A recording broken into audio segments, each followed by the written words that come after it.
En peu de temps, la race des Tau a su se développer à un niveau incroyable, ne s'encombrant pas des doutes et superstitions propres à l'humanité concernant la technologie.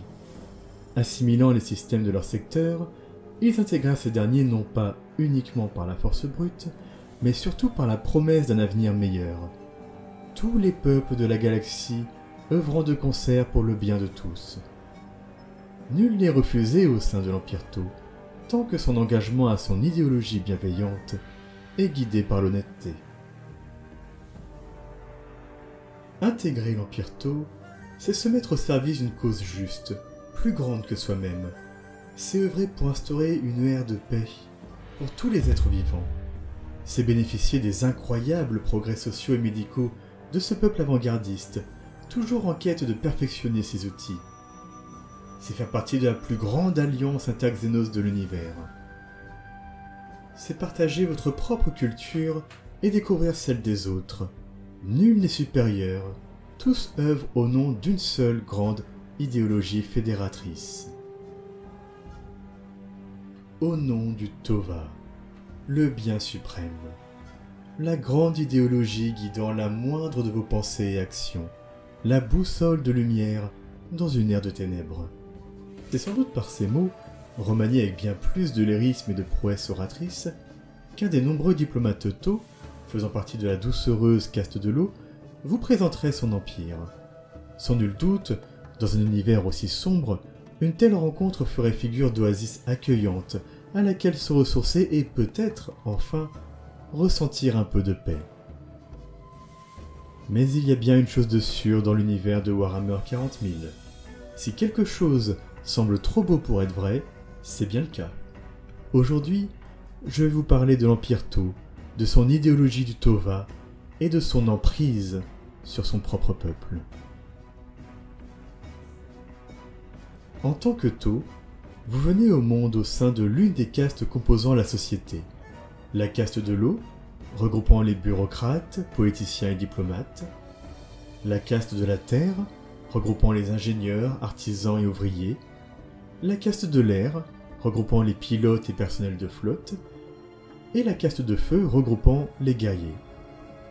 La caste des éthérés, inaccessibles, regroupe les chefs politiques et spirituels de votre peuple, chacun de leurs mots faisant figure de loi suprême. Mis à part celle de vos bienveillants guides suprêmes, aucune caste n'est supérieure à une autre, aucune rivalité, aucun ressentiment, aucune compétition. Chacun œuvre au service du Tova, en fonction de ses connaissances et compétences.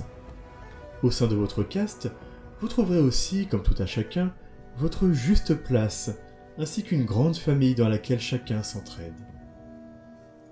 Une existence sereine, au sein d'une société contrôlée et maîtrisée pour le bien de tous. Après tout, le prix de la paix s'accompagne bien souvent d'une stricte discipline. En échange de celle-ci, nulle question à vous poser, nul doute existentiel, nul risque de pauvreté ou de déclassement. Suivez simplement cette juste place qui vous a été offerte. Voyageons un peu. Voyons le monde à travers les yeux des Tau, à travers les membres de chaque caste.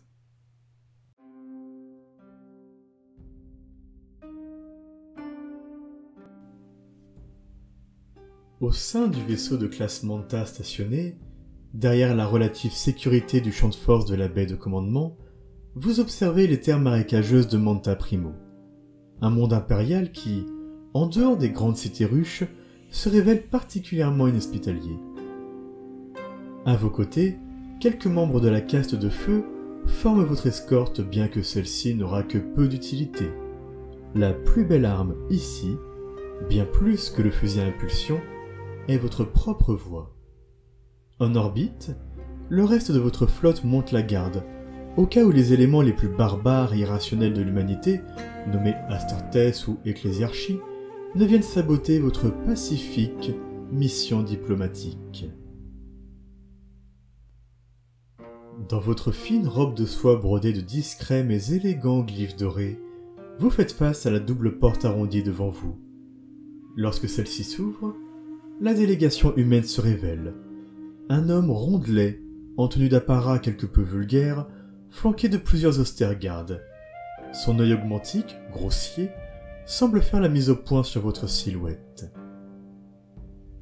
Peu importe l'apparence primitive à vos yeux du seigneur de Manta Primo. Peu importe sa moue méfiante à votre vue. Il ne le sait pas encore, mais vous apportez la lumière du Tova en ce monde. Vous avez longuement étudié le secteur, et ses défaillances sont légion. Extrême pauvreté et famine créant de régulières rébellions réprimées dans le sang. Maladie inarrêtable décimant quantité d'âmes chaque année. Manufactorum obsolète, bien loin du potentiel optimal de ce monde en termes de production.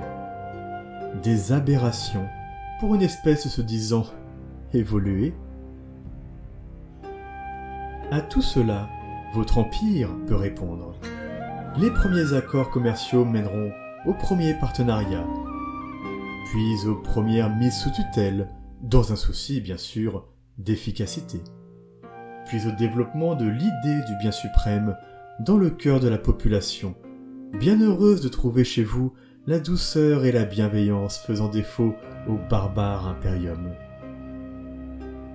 Malgré leur méfiance et leur xénophobie notoire, quel être saint d'esprit refuserait une vie meilleure?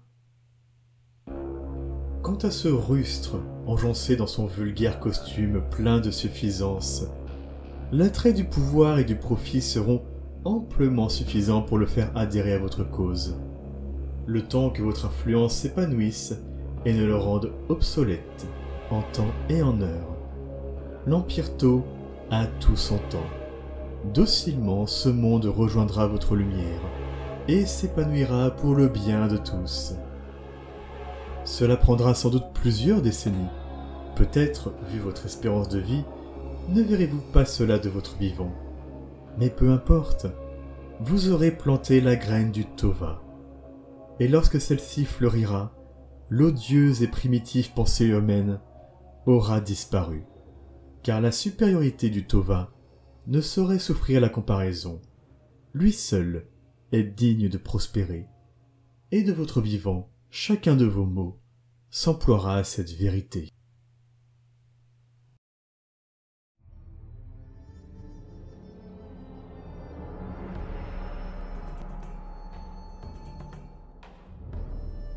Né au sein de la caste de l'air, vous étiez destiné à demeurer loin du sol.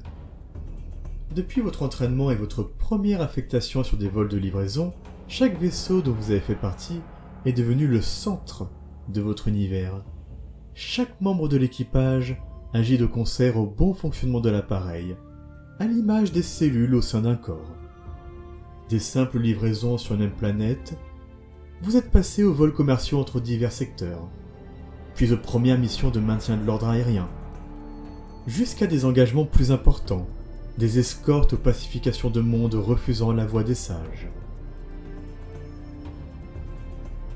Du simple technicien, vous vous êtes intégré au sein des postes de pilotage, gravissant les échelons, jusqu'au jour où vous vous êtes retrouvé à la tête d'un vaisseau de classe Manta, transportant des troupes sur une zone de conflit. Pour tout cela, nulle fierté ou ego valorisé. La seule chose qui compte est le bon fonctionnement de votre appareil et l'accomplissement de sa mission. Le reste n'a aucune importance. Pour ainsi dire, tout en œuvrant bien sûr pour le bien de tous, vous avez néanmoins très peu de contact avec les membres des autres castes. À vrai dire, toucher la terre ferme n'arrive qu'en cas d'extrême obligation, et au sein de votre vaisseau, la bonne tenue de ce dernier l'emporte sur les considérations sociales envers les passagers. Vous êtes un pilote de la caste de l'air, et votre univers se résume à ce vaisseau avec lequel vous faites corps parmi les étoiles. Votre corps lui-même, d'ailleurs, s'est modulé sur plusieurs générations de vos ancêtres pour s'adapter à cette vie. Grand et fin, une adresse légère adaptée aux manœuvres dans un environnement à faible gravité, bien que plus faible musculairement en dehors de celui-ci. Pourtant, une fois dans votre existence, quelque chose de plus grand est venu vous sortir de votre totale focalisation envers le vaisseau. Une mission parmi les plus honorables, celle dont tout Tau rêve de se voir confier. Protéger la volonté du Tova en personne. Escorter un éthéré sur une planète nécessitant sa lumière. Bien que présent et concentré à votre poste, bien sûr, l'arrivée de l'éthéré résonna au plus profond de votre être. Sans le voir, nul doute quant à sa présence. Une vague de bien-être et de sérénité parcourant chaque fibre de votre corps. L'esprit qui s'éclaircit, les pensées qui s'apaisent. À cet instant, tout fait sens, tout ne fait qu'un. Le vaisseau est un outil, vous êtes un outil, l'équipage, les autres Tau sur le statioport, la mission, le Tova, la Terre, l'espace. Les doutes s'envolent, et à cet instant votre vie vous semble la plus belle possible, la plus utile, la plus juste. À cet instant, vous êtes sûr d'une chose, la voie du bien suprême, par la voie des éthérés, triomphera. La paix et l'unification totale au sein de la galaxie n'est qu'une question de temps. Et tout ceci, avant même de voir le dit éthéré de vos propres yeux. Lorsque cela sera le cas, la grandeur et la majesté de cet être de sagesse vous inspirera d'autant plus. Pour lui, pas une hésitation ne viendra vous perturber si, d'aventure, vous devriez sacrifier votre vie en échange de la sienne.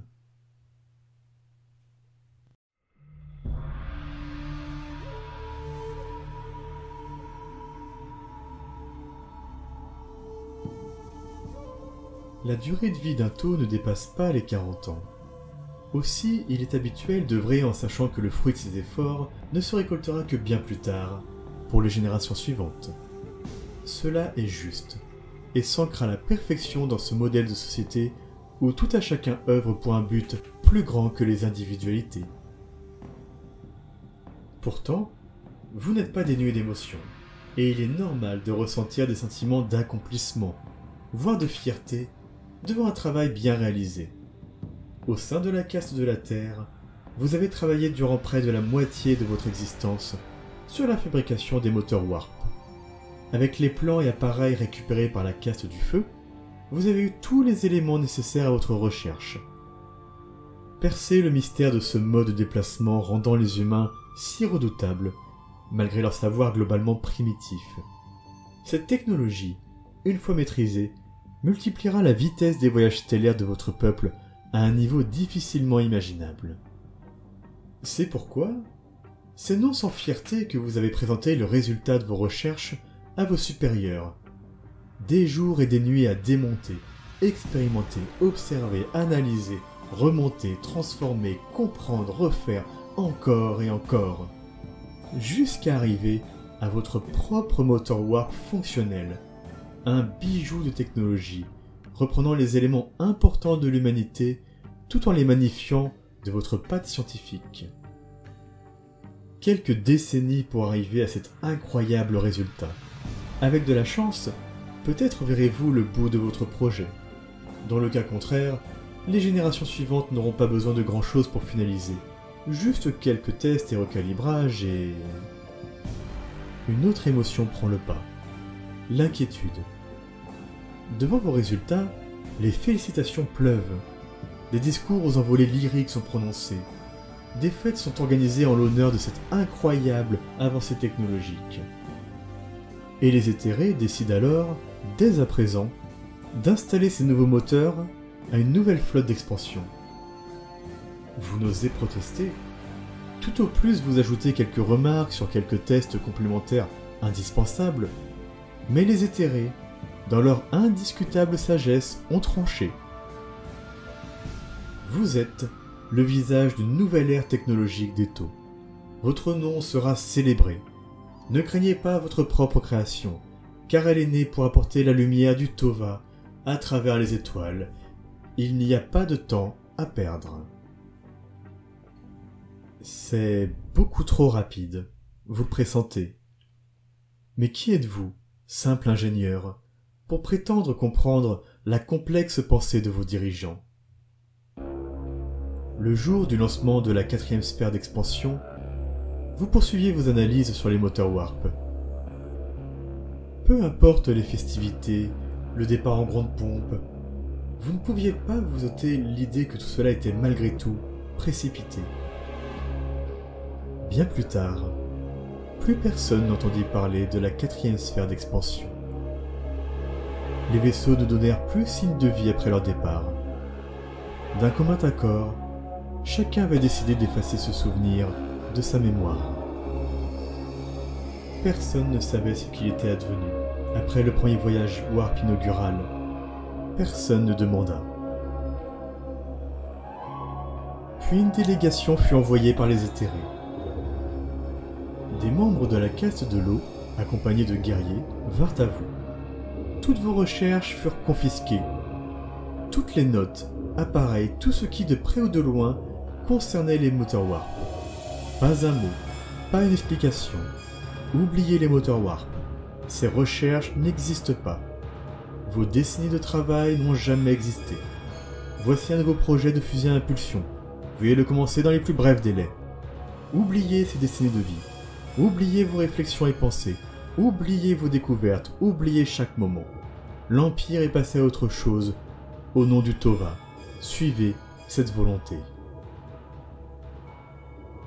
Assis seul à votre poste de travail, les données de votre nouveau projet viennent d'arriver sur le terminal. Silencieux, vous observez les données sans les voir. Vous entendez vos collègues travailler de leur côté sans vraiment écouter. À cet instant, il y a bien une chose que vous sentez clairement. Le doute. Ce sentiment, à force de grandir en vous, signera votre perte. Le doute n'est pas compatible avec le bien suprême. Mais peu importe. Bientôt, bien après l'ultime convocation que vous enverra la caste de l'eau, bien après que votre poste soit repris par un autre, tout le monde aura oublié votre existence.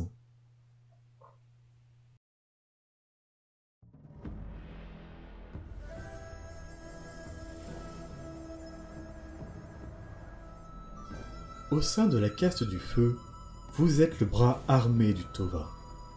Entraîné par les meilleures simulations de combat, équipé des technologies les plus avancées, engagé de tout votre être, votre existence tout entière est dédiée à la défense d'un idéal. Vous n'êtes pas dupe. Bien que parfois les mots suffisent, peu de races extérieures à la vôtre ont la capacité de comprendre d'instinct la chance de se voir offrir une place dans votre empire. Lorsque les rouages diplomatiques et commerciaux se grippent, c'est à vous d'entrer en scène, afin de démontrer l'indéniable supériorité de la machine de Gerto. La peur mène au respect, et les peuples mis au pas sont alors bien plus enclins à écouter les diplomates. Vous êtes un guerrier de feu, un soldat ayant éprouvé sa détermination lors de l'initiation sur le champ de bataille et ayant gagné l'honneur de revêtir l'armure de combat.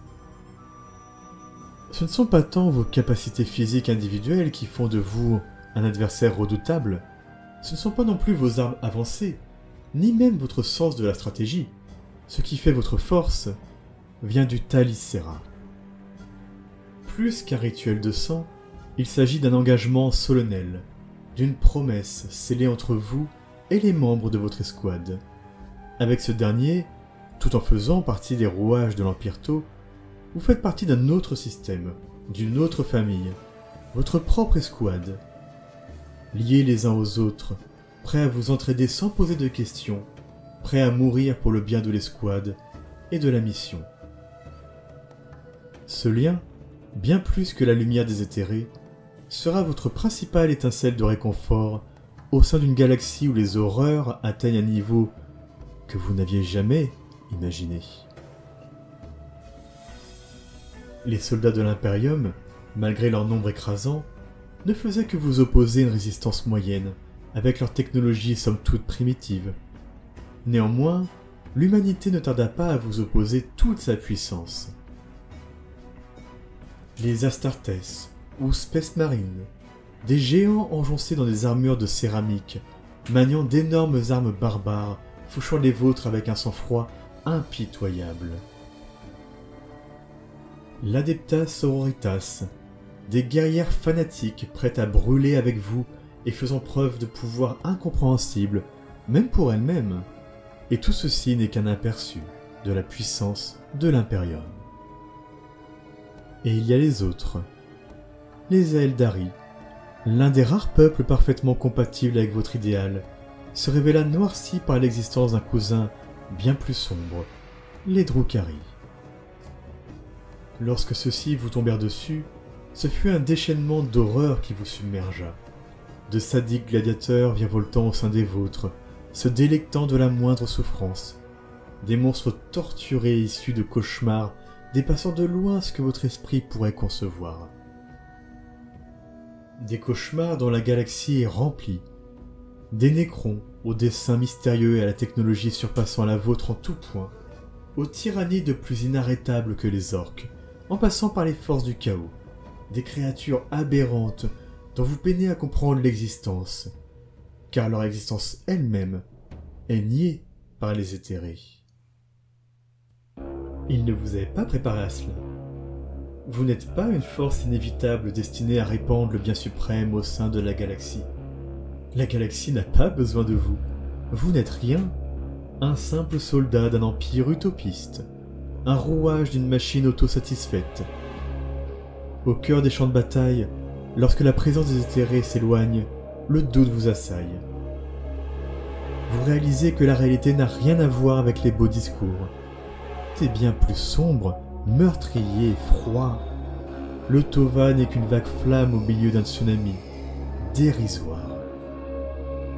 Autour de vous, alors que pleuvent les tirs de bolters sur votre position, alors que les cris de souffrance des blessés retentissent, vous jetez un œil au reste de votre escouade, votre vraie famille, ceux sur qui vous pouvez compter, votre véritable repère. Certains croisent votre regard et, dans leurs yeux, vous reconnaissez la même prise de conscience. On vous a menti. On vous a lancé en plein cœur de l'enfer pour flatter l'ego d'idéologues aveugles. Et alors que vous empoignez plus fermement votre fusil à impulsion, une question vous taraude. Cette prise de conscience demeurera-t-elle en vous lorsque l'éthéré reviendra parmi vos rangs? Ou alors, toutes ces pensées disparaîtront et tout recommencera.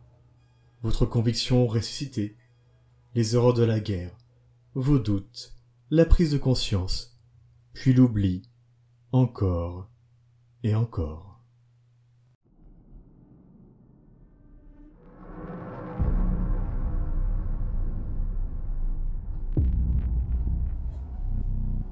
L'impérium de l'humanité est souvent comparé à une immense machine boursouflée, dirigée par une administration tentaculaire qui écrase des millions d'âmes chaque jour pour continuer à fonctionner. Chaque être vivant n'est qu'une composante du carburant qui fait avancer la cause humaine. Le tout serti d'une foi fanatique envers l'empereur de l'humanité.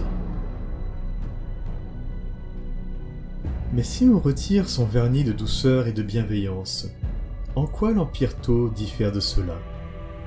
Au sein de cet empire, vous n'êtes qu'un rouage. Votre vie est destinée à servir une idéologie, le tout serti d'une adoration aveugle envers les éthérés. Au final, qui servez-vous vraiment? Le Tova ou la caste des éthérés?